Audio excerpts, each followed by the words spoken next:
He was dropping cookies, which is the process by which you would use like an ice cream scoop and take the dough and put it on the tray. And he was working, and we were a little behind. And she's talking to him, and finally says, "So Herb, how do you like your job?" And he says, "Oh, it's much harder than I thought it was going to be." And she said, "Well, wow, and you're still here." Then she asked what she really came to ask. How are those voices? How are those voices that haunt you and shout at you and come at you hard? How are those voices when you're working? And he says, "Well, I guess they're worse than ever." And she says to herself, "I know that. I knew that would happen." But to her credit, she asked a follow-up question, and she said, "Well, what do you do when your voices are coming at you hard and loud while you're working?" And he says, sort of nonchalantly, "I just tell them, not now, I'm busy." Welcome, friends, to another episode of Heartforward Conversations from the Heart. In this conversation, we will explore the importance of work to our identity and how work contributes to a sense of inclusion in a community. Think about it. When we meet people, inevitably we will ask, "What do you do?" I asked a friend of mine that I have known since 2008, someone who was homeless on Hollywood Boulevard but who has been in my life since that time, what he does each day in his new board and care. He said this: "I get up in the morning and I take a shower. Then I eat breakfast. I have a cigarette. Then I have lunch. And I have another cigarette. I'm trying to cut back. And then I have dinner. And I have a cigarette. And I go to bed. I cannot wait for the new clubhouse in Hollywood to open because I know he will come and he will find some purpose there and meet some new friends." This was certainly something I witnessed in Trieste, a commitment to promote work opportunities through the social cooperative network. I stayed in a hotel on my first visit managed by a social cooperative. I ate lunch regularly at a cafe run by a social cooperative. When we took a delegation in 2019 to visit Trieste, the social cooperative arranged all the logistics, provided the drivers and the translators. And we bought gifts to bring home made by the artists in a social cooperative. Meet Paul Berry in this conversation, someone whose career involved creating opportunities for work and purpose and the prospect to reframe one's identity apart from being defined by one's mental illness.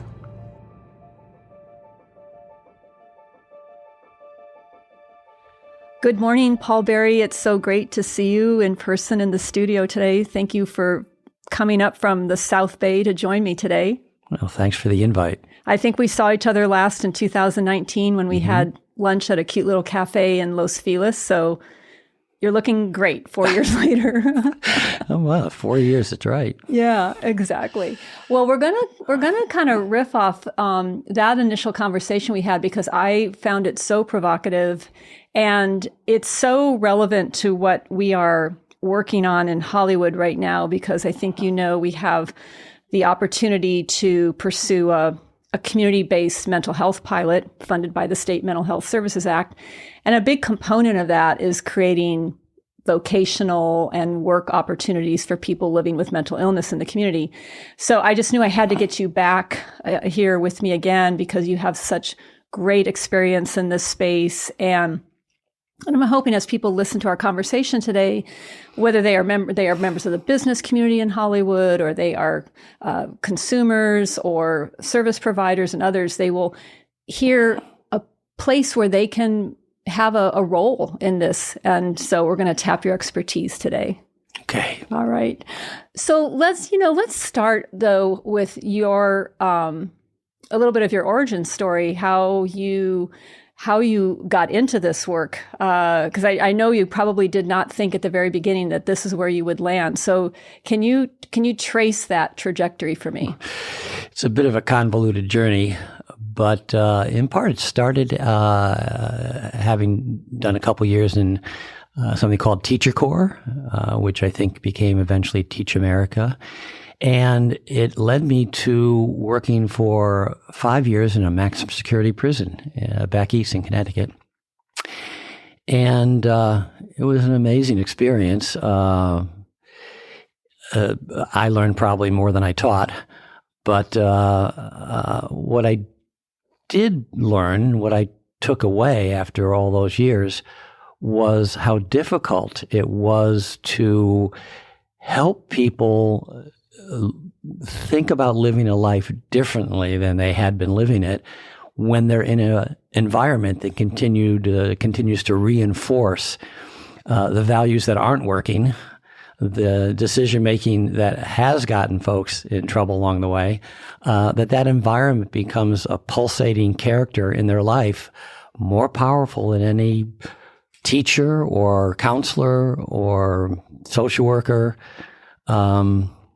And I walked away with that sitting in the back of my mind, and it sat there for years.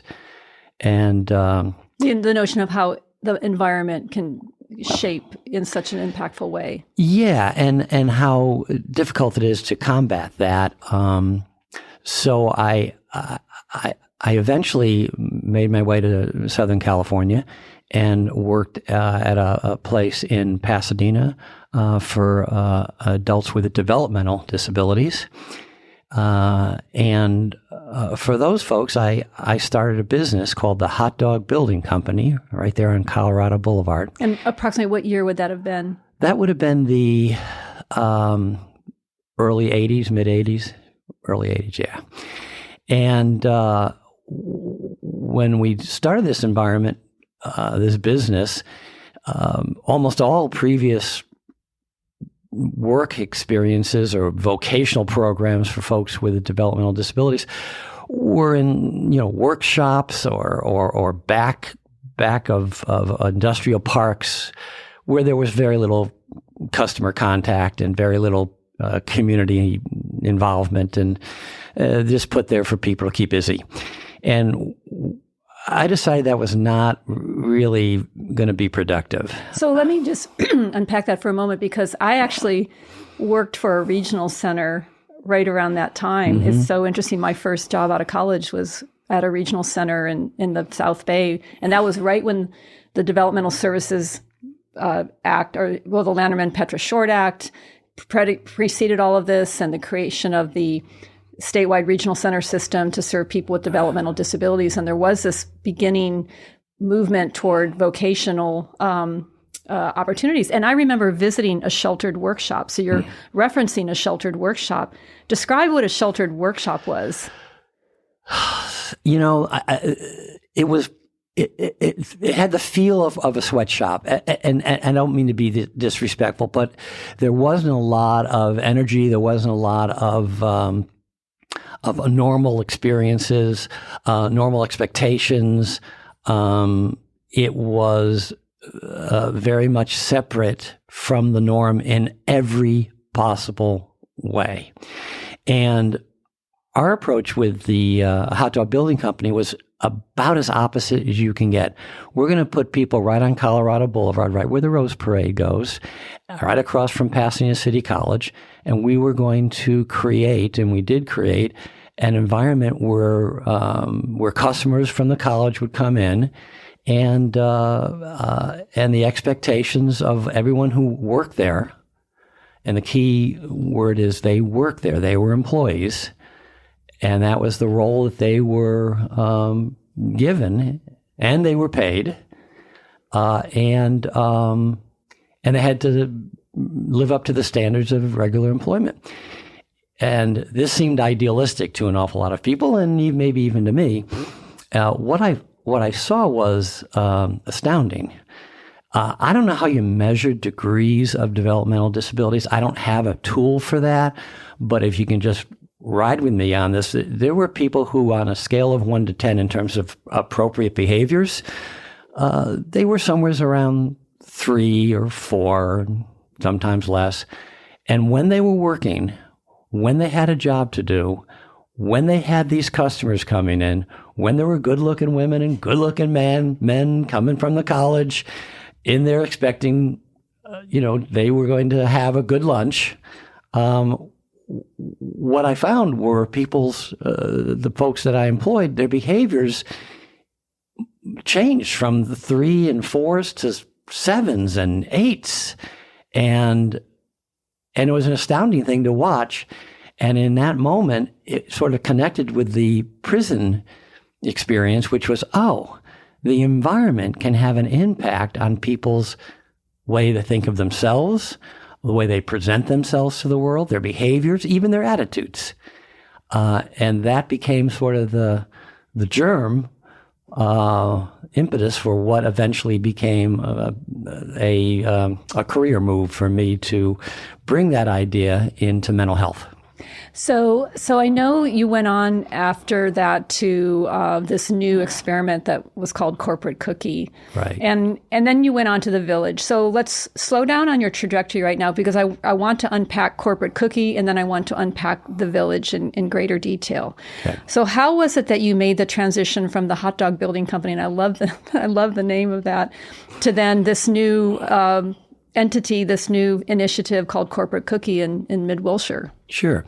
The organization, the nonprofit organization, was called Portals, and I think they had been looking for someone who could think of the population they were serving, adults in recovery from mental illness, and think of them less in terms of what were traditionally vocational activities, groups, and pre-vocational preparation activities, and an awful lot of the kind of activities that you do before somebody actually works.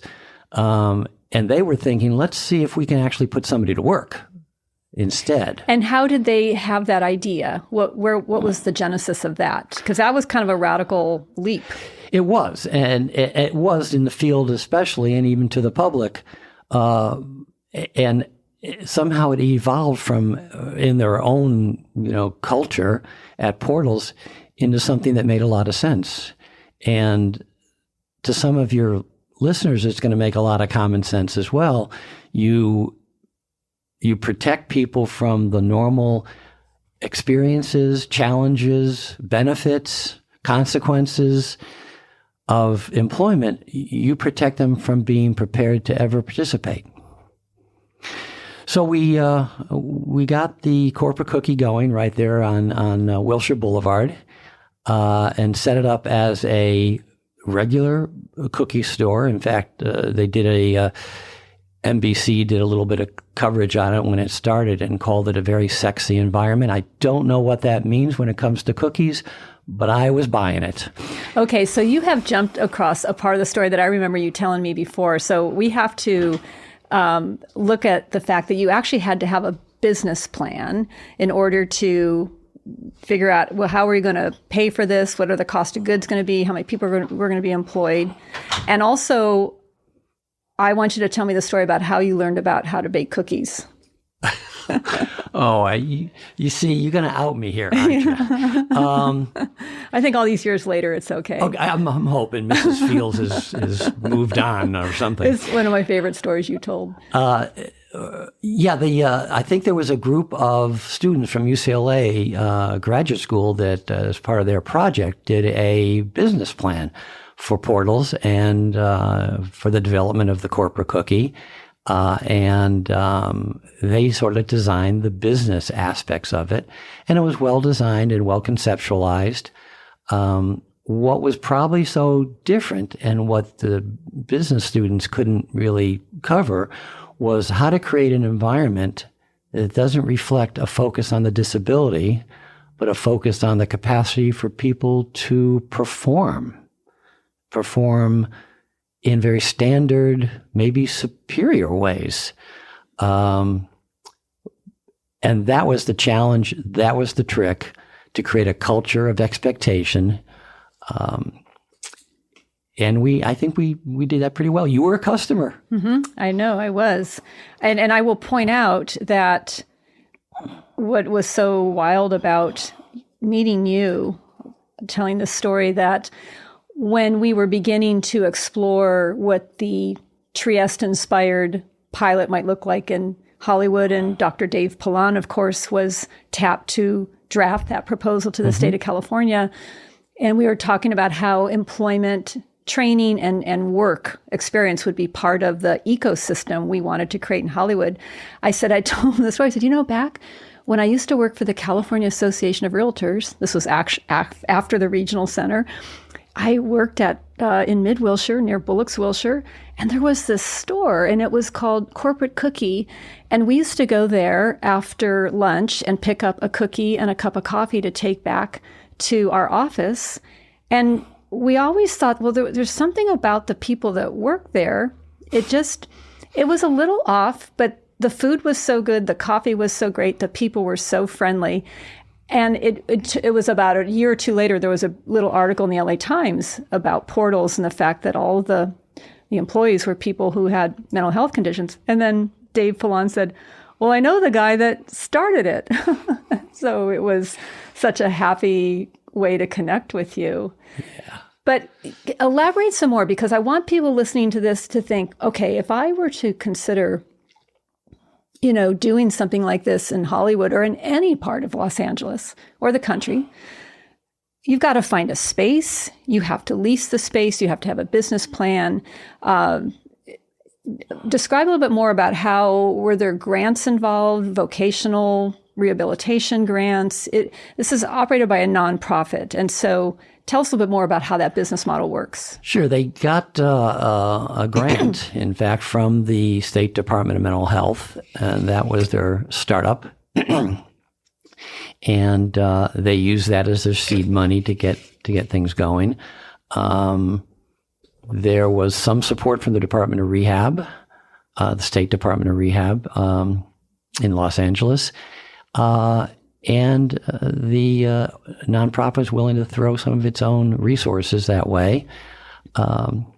And there was nothing in the store, as you know, because you used to visit there and buy, that suggested there was anything going on other than a competitive business. That was not just for you as a customer. That was for everybody who worked there to know the focus was on their ability and willingness to do what it takes to help run a successful business. So when folks from the Department of Rehab would say, I'd like to have one of my clients work there, I would say, that's fine.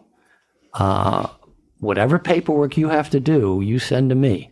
But as far as they're concerned, they come into me, they fill out an application, they go through an interview, they're hired, and they're oriented.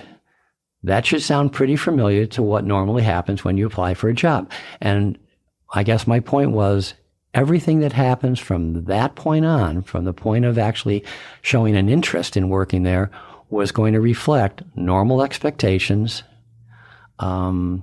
normal behaviors, normal rewards, perhaps some exceptional support. But that's okay. No one minds the exceptional support. It's when we lower expectations and expect folks to somehow not be capable. And I think in our society, we've seen the damage done and the insult done by expecting any disenfranchised group to not participate because they're too fragile. They're not up to it. And when that's done, whether it's done to people of color or whether it's done to women or to people with disabilities, it's insulting and it's demeaning, and more important, it's counterproductive. So in those early days of opening up Corporate Cookie, and I will point out that you did tell me that you did spend some time working at Mrs. Fields just to know what it was like to make cookies. Yeah. I'm not able to avoid that with you. No, but it just shows how seriously you took that, because there's a business model to how do you make fresh cookies. So, yeah. Right, because I didn't know anything about it. So when they brought me on, they knew I had the philosophy they were looking for and the commitment, but I didn't know anything about cookies. So I went to Hollywood, as a matter of fact. And got a job as a counter person, as a employee at Mrs. Fields, and basically learned the business. learned how to make things from scratch. Back then at the old Mrs. Fields cookie stores, they did everything from scratch, and it was a place to learn.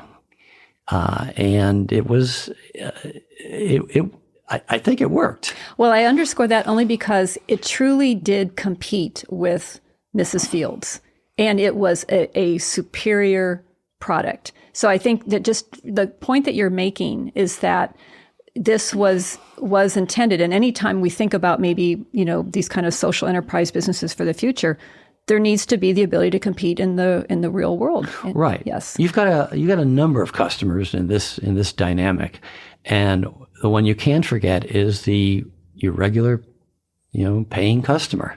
They've got to get a product that's going to be worth the money. So this notion of in an era where we're coming out of, this is still the 80s, sheltered workshops and kind of ultra supportive, segregated employment, et cetera. Now you're opening up a store on Wilshire Boulevard. That was probably, like I said, it was across from Bullock's Wilshire, which is now Southwest Law School, but it was a happening place. And did you have any pushback on this notion that, look, I'm hiring people who are employees. They need to show up to work on time. They need to have their uniforms pressed. And, did you have any pushback from the service providers who were referring their clients, for example, to accept these jobs? Yeah, I think there was different kinds of pushbacks, including for those who unfortunately decided that their clients, their folks that they worked with, could never do this. And that's folks who are struggling with what I've always called the soft bigotry of low expectation. It's powerful and it can do some serious damage. But along the way, I've met people who would try, and even if they came from a position of concern and maybe a little protectiveness, they still tried. And I remember a counselor from the Department of Rehab. And this was up when we were up and already going, came by and brought her client and said, Herb, he struggles with some serious mental illness symptoms, and he had heard about you on some program or something that he'd heard on the radio or whatever, and he wanted to see what this is like. So she said, I don't think he's going to be appropriate for this. I see how this is fast moving. You've got customers lined up out the door. You've got, everyone's moving. And, so I don't think that he's right for this. And a couple weeks later, she gave me a call and said Herb got back to her and said, I really want to try working there. So we hired, went through the process of having him fill the application and get interviewed and get hired. And to her credit, she didn't just assign him. She had him on her radar and visited him a number of weeks after he started working. And she came by and said, can I talk to Herb? And I said, yeah, you can, but he's working. So try not to interrupt him. She looked puzzled at me and went out to see him, and he was dropping cookies, which is the process by which you would use like an ice cream scoop and take the dough and put it on the tray. And he was working, and we were a little behind. And she's talking to him, and finally says, "So Herb, how do you like your job?" And he says, "Oh, it's much harder than I thought it was going to be." And she said, "Well, wow, and you're still here." Then she asked what she really came to ask. How are those voices?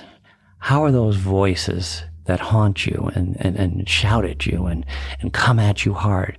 How are those voices when you're working? And he says, "Well, I guess they're worse than ever." And she says to herself, "I know that. I knew that would happen."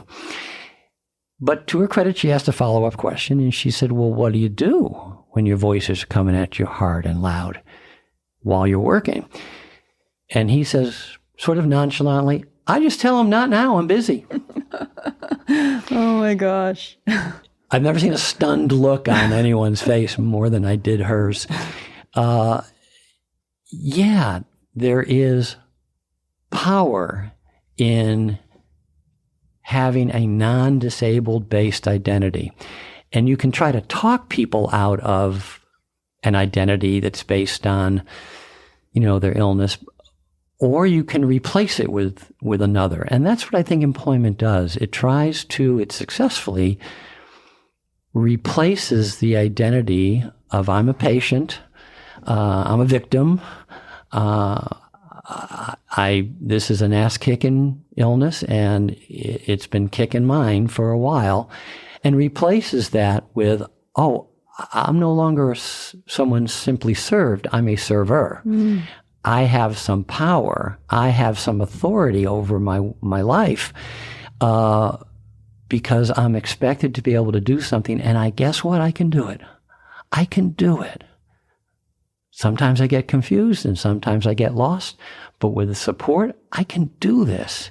So when you talk about, I hear you talk about setting the expectations of standard employment, but you talk about a high level of support if necessary. Mm-hmm. I suppose you couldn't be there all the time. You probably had another manager to help you. But what would that support look like? What would be appropriate support to help people be successful in these jobs? It would be providing structure where perhaps the internal structure is not there. It would be providing, of course, encouragement. It would be providing a confirmation that somebody had grown and had learned and was better than they were last week. So often we'd have somebody who learned something turn around and start teaching it. And there's no more powerful role than when you're good enough to teach something. So it was always looking for opportunities to encourage people to see themselves as capable and competent and able to do something that's meaningful to somebody else, to produce, to build, to create, whatever the skill was, that the result was that it had meaning for someone else. It wasn't what you would describe as fake work. It was real work, real work. Right. It was real work. So I want to just park for one moment. This would be considered a social enterprise, would you say? And so, and we're going to talk more about this when we move into your experience at the Village, which was pretty vast.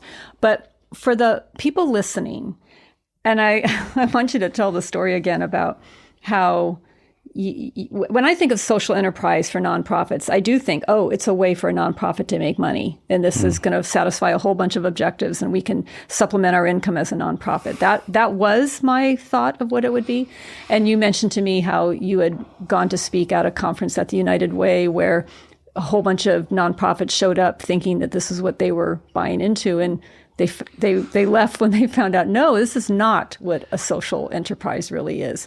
Can you describe in your own words what it is, and also where profit enters into this and how it is perhaps realized and invested back?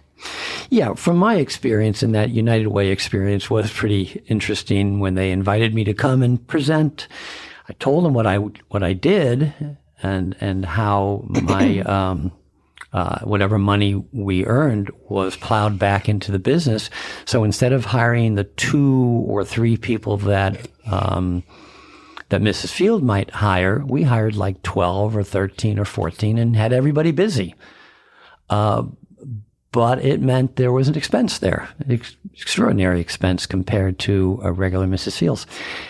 So, this was a United Way event where I think people came with the expectation that I was going to talk about how to make lots of money if you're a nonprofit, so you can feed your mission and just have unrestricted money available for you.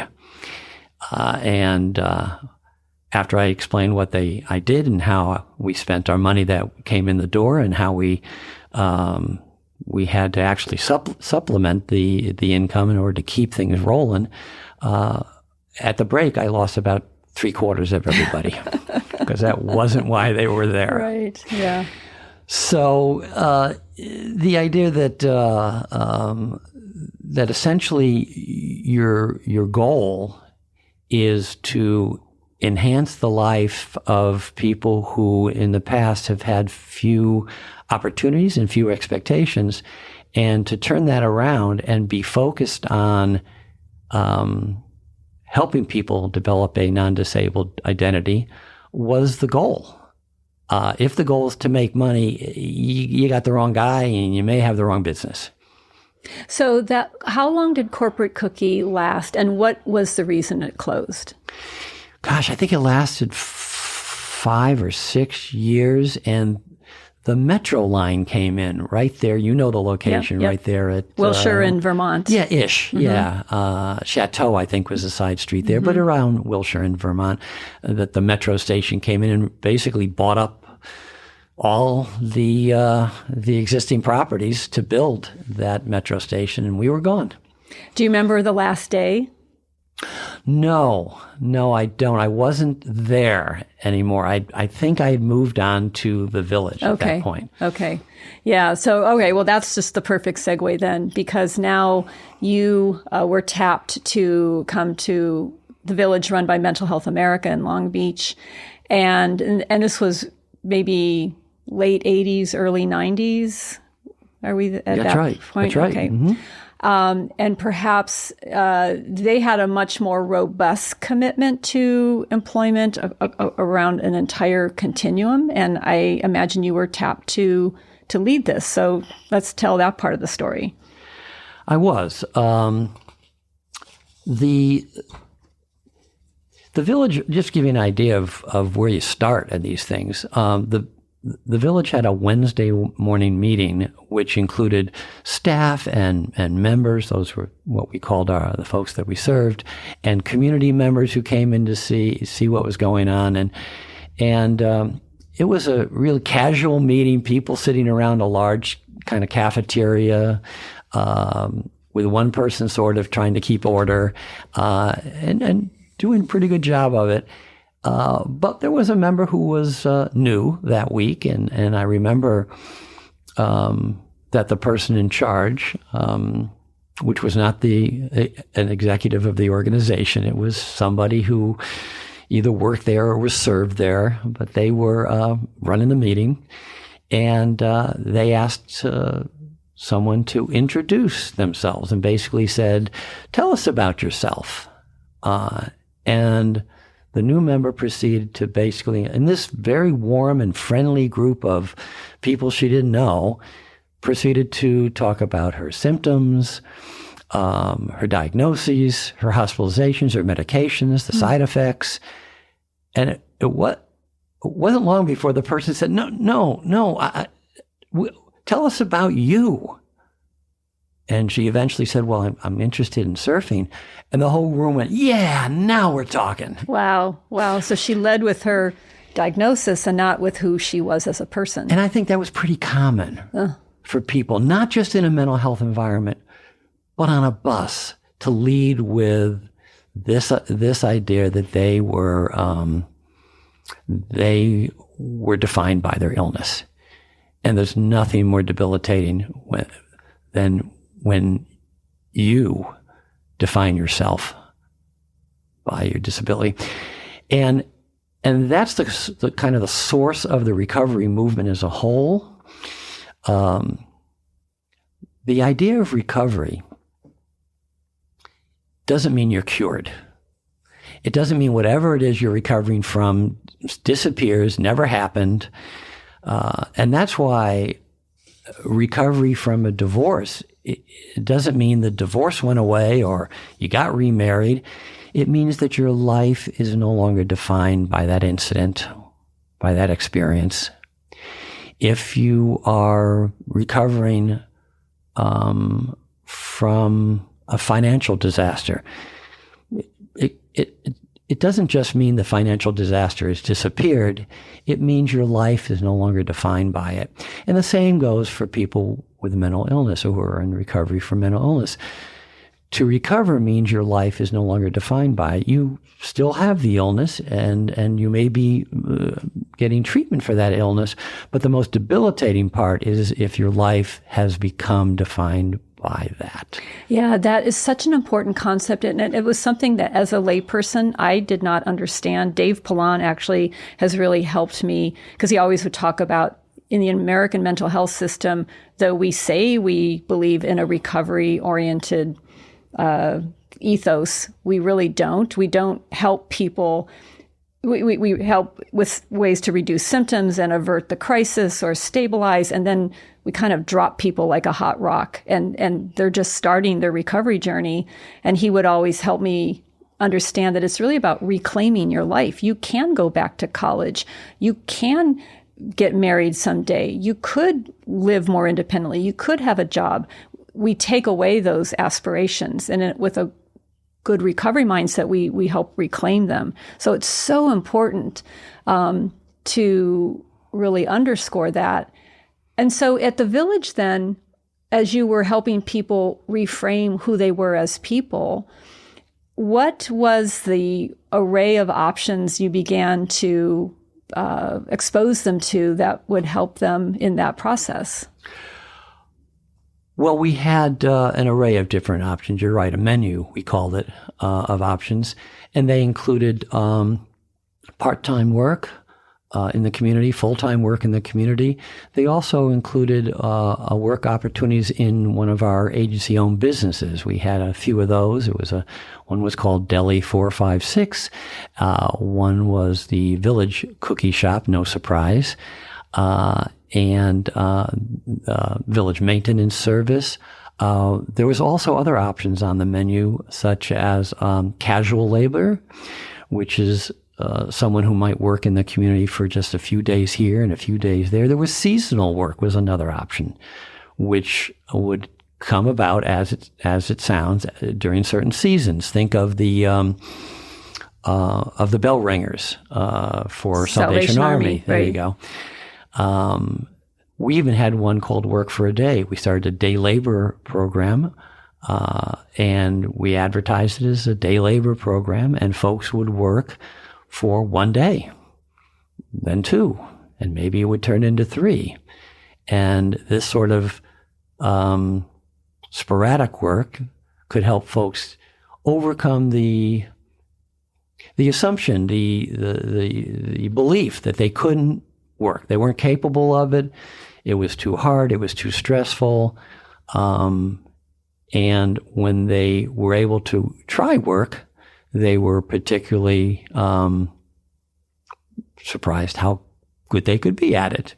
How that menu of options is really interesting to me. I never really thought about all those choices. There's a lot of choices there. And did you come up with that kind of on your own, or was that something, were you inspired by some other approach or leader in this space? Well, my apologies to whoever inspired me on that one, but I don't remember who it was. So again, my apologies. But the idea was to create options that maybe had different qualities or characteristics about them, but they all had pretty similar qualities in common. It was real work. It was real expectations. It was paid. There were real consequences.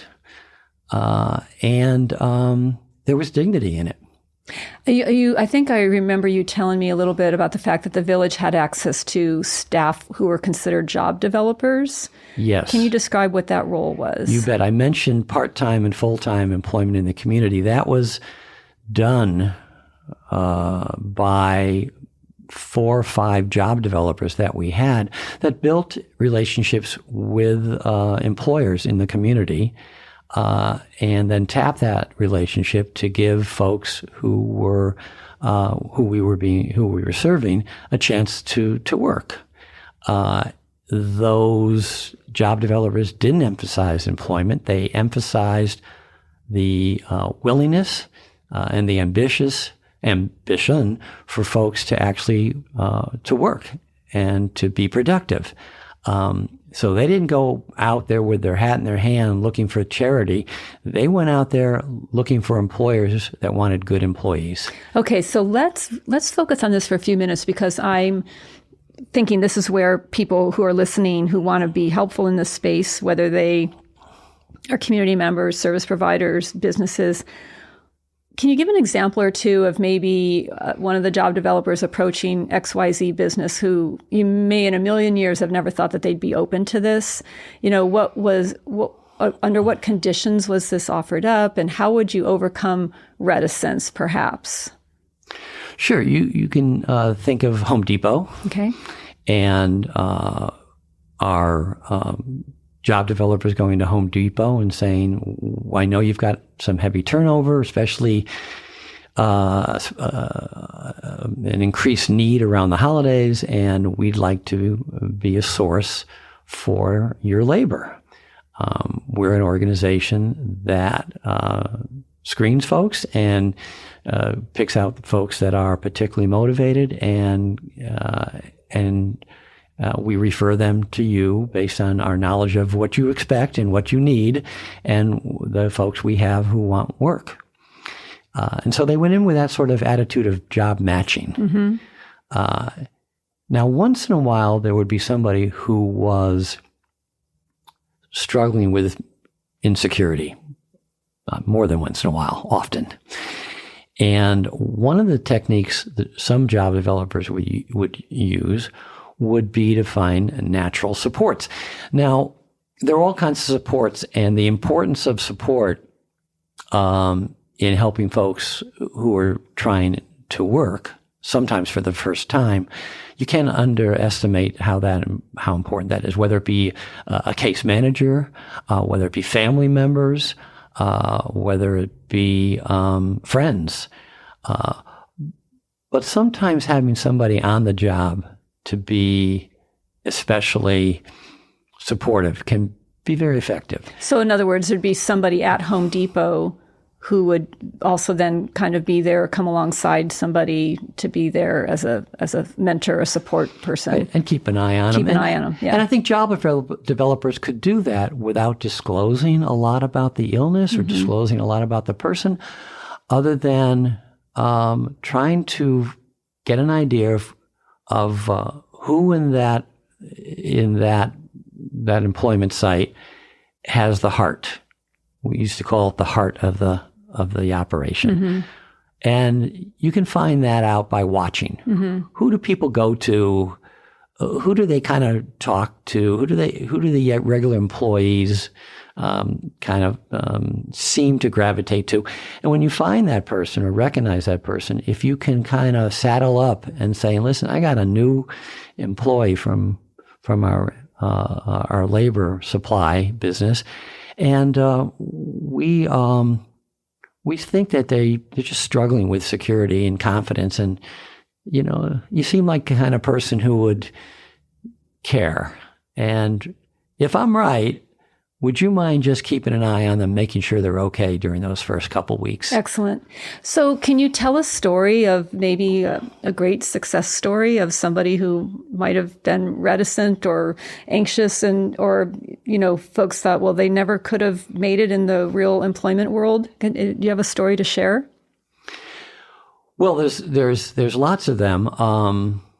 In fact, they're so common that no one sticks out in particular. Yeah. I'm sorry to disappoint you, but there were folks that worked for the city of Long Beach, and folks who worked for competitive businesses in the neighborhood. And I would say the biggest challenge were just people hanging in there long enough to overcome their doubts. Mm-hmm. So another thing you mentioned that I thought was pretty profound with in the initial stages when somebody is perhaps getting used to the routine and this new identity of being an employee, if there's 5 hours of work to be done in a week, it's best to spread that out over 5 days as opposed to 5 hours in one day. Can you explain the logic on that? Yeah. You mentioned earlier about was there any pushback or resistance to this? And there was early on. I remember that there were, when we first hired folks, consumers, our members to work in the businesses, the lack of experience sometimes showed itself in a lack of knowledge about what the standards were. So there were members who showed up to work, and sometimes they'd show up and sometimes they wouldn't, and sometimes would ignore directions and wouldn't do what they were asked to do, or simply left work early. And it was a whole different kind of attitude about work meant. And I felt the only way to teach that, what the normal expectations were, is for there to be consequences. So I fired people. And that didn't go over very well. You're supposed to keep people employed no matter what they do. And no, you got the wrong philosophy for that. It's going to be, people are going to meet the standards. Doesn't mean that they can't make mistakes. I don't care that people make mistakes. I care that they don't care. I care that they don't do the basics of showing up and doing what they're asked to do. And if they do it wrong, that's okay. And so when I fired people, we had our medical director, Dr. Reagans. Dr. Reagans, yeah, he told this story in the other podcast, which right. I will link in the episode notes. You know that he was not pleased right. that I had fired people. I kind of marched down my office and in the most professional way possible said, "What the hell are you doing?" Right. And but over time, because we opened our doors to people who were fired to reapply, that's possibly what made us a little different than a regular employment site. Mm-hmm. We would invite people to reapply and have a conversation about what worked and what didn't last time. And people's change in behavior was amazing. No more coddling. No more coddling, but it was respectful. It wasn't, the firing wasn't disrespectful. It was, I know you can do more, be more. So yeah, you've described, I think it's like you have your contract. Here's the 3 things I'm going to do for you, and here's the 3 things I need you to do for me. Can you describe that framework you operate under? Sure. We started the businesses and they were going, and one of the supervisors came to me and said, "Listen, I'm struggling here. Every time I ask certain members, certain employees, to do something that they don't know how to do, the response would sometimes be, well, hey, I don't know how to, I'm mentally ill. You don't understand." And it wasn't, I don't know how to do this. It was, I'm mentally ill. You can't ask me to do that. And I thought, well, we have to end that pretty quickly. So I started an orientation and for all new workers in the business. And the orientation included, when they came and walked in that room and were on time, I would sort of slam the door behind them when the time to start the meeting came. And I did it in a rather dramatic way. And I'd say, "Congratulations, you're here. If you didn't make it, you would have been fired. So you're not, you're here." And went on to explain to them about a financial statement, because so many of the employees saw so much money come into the businesses, and they thought, "Oh, there's so much money." And I said, "Yeah," and I put up a financial statement, and I showed that in the month of December, we'd earned $16,000 came in through the door. And in fact, I reached into my pocket, I pulled out all this money, 20s and 10s and 5s, and put a big pile of money on the table right in the middle of this room filled with these new workers. And I said, "Listen, I've got so much money because, 16,000 came in. I don't even know what to do with that much money. So when we're done, if you wouldn't mind taking some of it just to help me out and get rid of it." And I said, just because all this money is just mine. And eventually someone would say, no, you have to pay us. And I said, oh, that's right. And I would take certain amount of money off the table and put it on a dry eraser board. I had the tape already there and say, yeah, this is for you guys. Well, that still leaves a whole bunch left because that's my only expense. And they'd say, don't you pay for the food? Oh, yeah, that's right, I do. And a bunch of that money got put up on the board. Well, you can imagine where it went from there. It was, utilities and rent and gas for the vehicles and delivery, all sorts of stuff. By the time they were done telling me my expenses, I had $1 left on the table, which I took. The realities of running a business. Right. The reality is of you may see this money coming in, but what you may not see is where it goes. So after having done that, I then offered to make a deal with people if they wanted to work for me. And the deal was pretty simple. I made a promise, 3 promises actually. I will always pay you, including the hour you're sitting here listening to me. I will give you real work experience, not vocational classes or groups or pre-employment activities, but real work that you can parlay into better employment down the line. And I'll give you monthly evaluations on how you're doing so that you can get better every month and be worth more later. And they were down for that, especially the fact that they're paid no matter what. Even for the orientation. Even for the orientation. I will never run out of money, lose their check, whatever. They will always be paid. But I said, that's what I'm going to do for you. But as you know, with any deal on the street, this is what I want from you. A, I want you to show up. I don't want to hear that you're feeling bad or down or want to watch reruns of I Love Lucy with your friend. Nope. You show up when you're scheduled and you be there. 2 is you do what you're asked to do.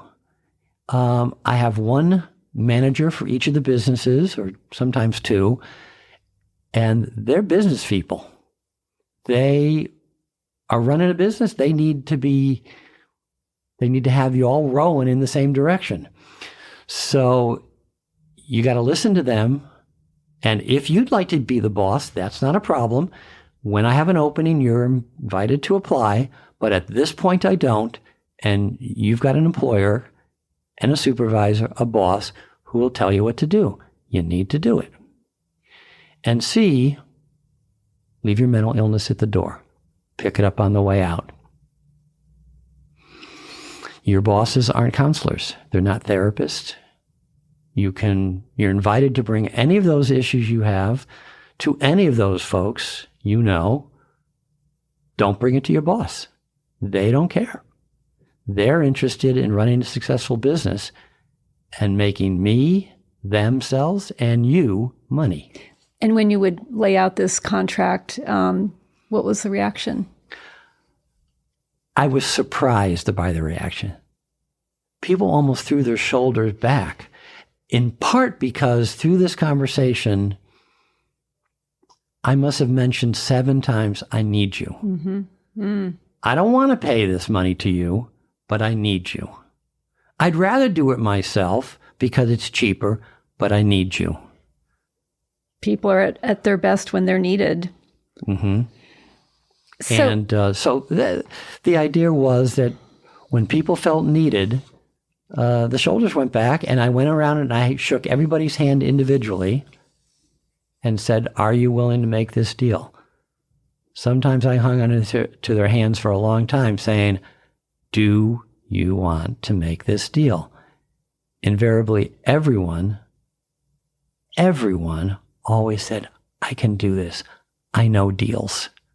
I get it. I think just thinking about what you said before about how identity is so important to us, what we do, and we espouse. That is, when you meet someone at a dinner party, it's like, what do you do, right? It's the first question. Well, I'm employed here, I'm going to school, or I'm retired, or whatever. Is there any story you can recall about just that transformation that somebody might have gone through from not really having an identity prior and then feeling so proud that they actually had a job or were employed? Well, there's, one thing comes to mind, which is not something that happened at the Village or at the corporate cookie or the hot dog building company, but actually happened in 19 countries that the World Health Organization was researching on the effects of mental illness in developed countries, usually Western countries, and underdeveloped or non-developed countries, third world countries sometimes called that. And they did this research for years and years about how mental illness was, showing itself in these different countries. And their findings were stunning to the World Health Organization. They found that the effects of mental illness in developing countries or poor countries, the effects of the illness on people's lives were less profound than they were in developed countries. And in developed countries, we have medications, we have mental health services, we have psychiatrists, we have schools that teach folks going into the field of mental health. And in underdeveloped or developing countries, they don't have any of those, or very few of them. And yet, somehow the World Health Organization found that in developing countries, poor countries, the impact of the illness was substantially less. And in looking at it, it became pretty apparent that in these poorer countries, folks with mental illness still had significant roles in the community and in the family. They were needed. They were needed. Yeah. That's right. That goes back to what you said. Right. Whether they had to build or harvest or cook, yeah. They were needed.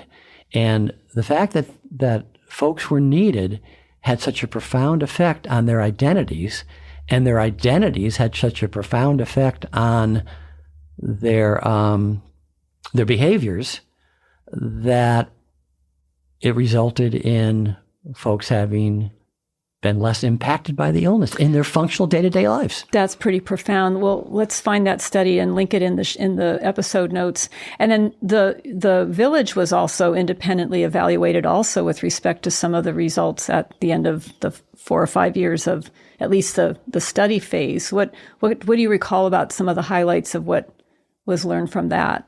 Sure. Of course, the Village, as I know Dr. Mark Reagans and Dr. Palan talked to you about, the Village embodied wraparound services,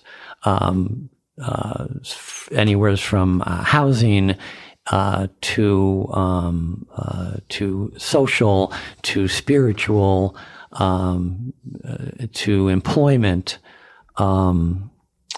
to medication services. It was total wraparound services for folks. And when the evaluation came out after the first 3 years of the Village, and the evaluation was done with a group of a control group as well as the folks who were getting services. By comparing those groups, they found that hospitalizations were down 80-something%. Homelessness was down 70-something percent. Jails were down high 80s%, and employment was up 250%. Wow. So there were impacts on people's lives of this philosophy to yes, treat the illness, even medicate to it, but that was not the focus of the services. The focus of the services were the person, what their needs were. The psychosocial needs. Right. And not just their psychiatric It needs. makes so much sense. One of the things we won't talk about it too much now, but you have sent me some good information, which I'll include in the episode notes, is that what I've heard from some folks that I connect with, Heartforward goes into a board and care home and some supportive housing sites, talking to people about their aspirations, and people will say things like, well, I can't get a job because it'll jeopardize my Social Security disability benefits, and I really need that to stay here at this board and care, or I can't afford to lose that. There's some trepidation. So in any new framework that we're going to create to help people enter the work world, there's going to have to be assurance and even like a coach that'll help people navigate that. Can you kind of just briefly describe that there are protections kind of baked into that system that can take away that trepidation? Yeah. There's a fear, especially for people on SSI, and the fear is not only folks who are getting the SSI, it's often family members and professionals that help those families, that somehow by working, they're going to jeopardize their eligibility. Now, the key word here is eligibility. What is commonly understood, or what is commonly experienced, is that if you earn money, your SSI check will go down. Technically, there's $85 that are exempt, your first $85 that you earn. But after that, there's a 2-for-1. That is, for every $2 you earn, one is taken from your SSI check. And people are sometimes fearful that oh, my check's going down, I'm going to lose my SSI. They can earn enough money. If they earn enough money so their check goes down to zero, they haven't lost their SSI eligibility. They may have lost their SSI check because they're earning twice as much as their SSI check. So their check by this formula goes down to zero. But that's different than losing your eligibility. And an awful lot of people make decisions about working or continuing working based on the fact that their SSI check has gone down. And they also don't want to lose their Medicaid benefits. That's correct. Right? They don't want to lose their Medicaid as well. So that has got to be a key component, that kind of assurance and training and really clear language about how this works. And you actually can make more money. You will be better off, and you won't jeopardize your status with the Social Security Administration. Right. You can earn a lot more money before losing your eligibility.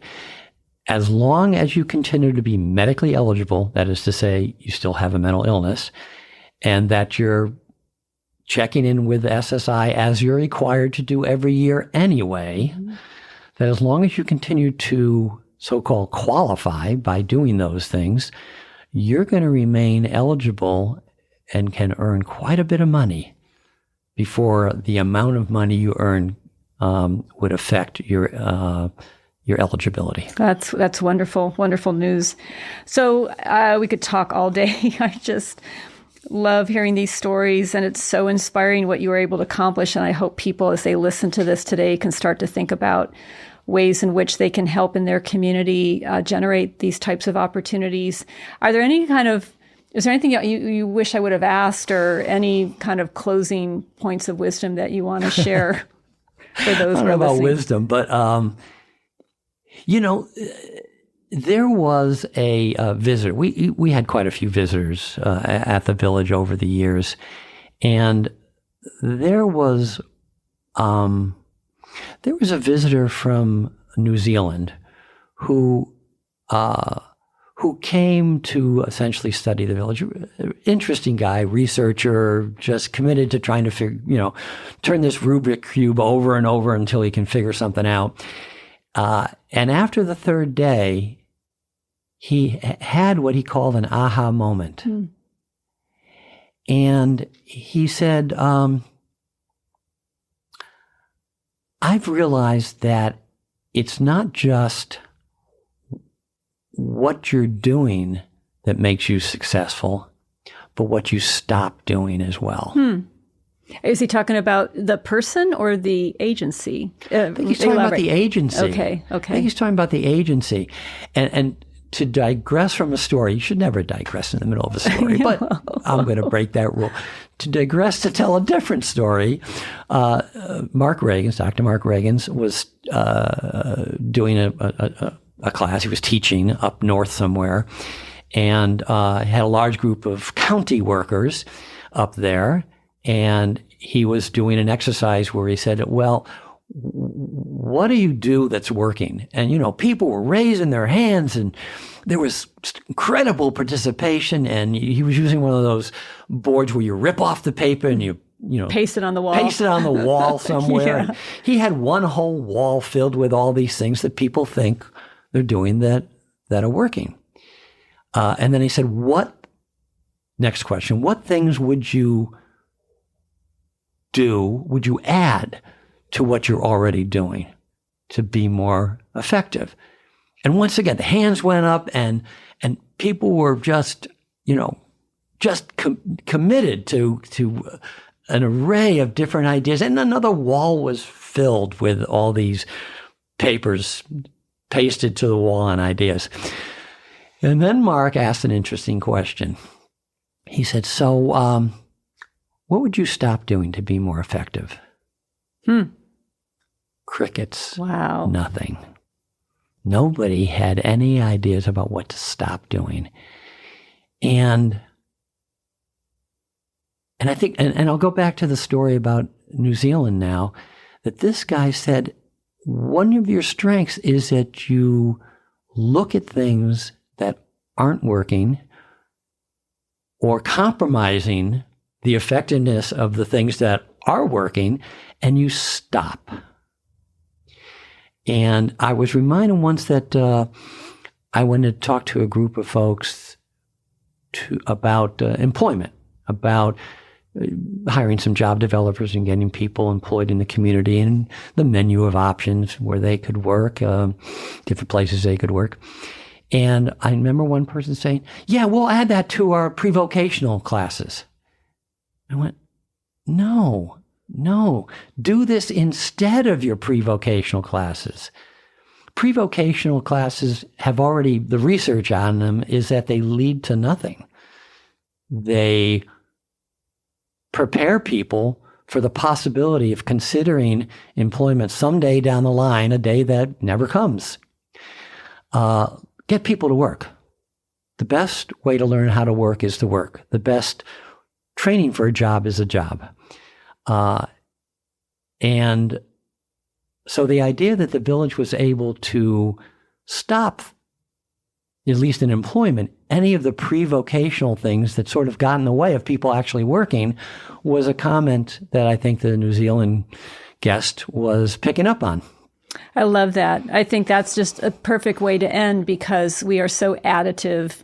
So as we think about approaching these exciting opportunities, what is it? How can we actually create the opportunity to work immediately and make money immediately and have that added to someone's identity immediately? And it's just hard to imagine that there wouldn't be transformation as a result. Right. Yeah. Right. Thank you so much for our talk today.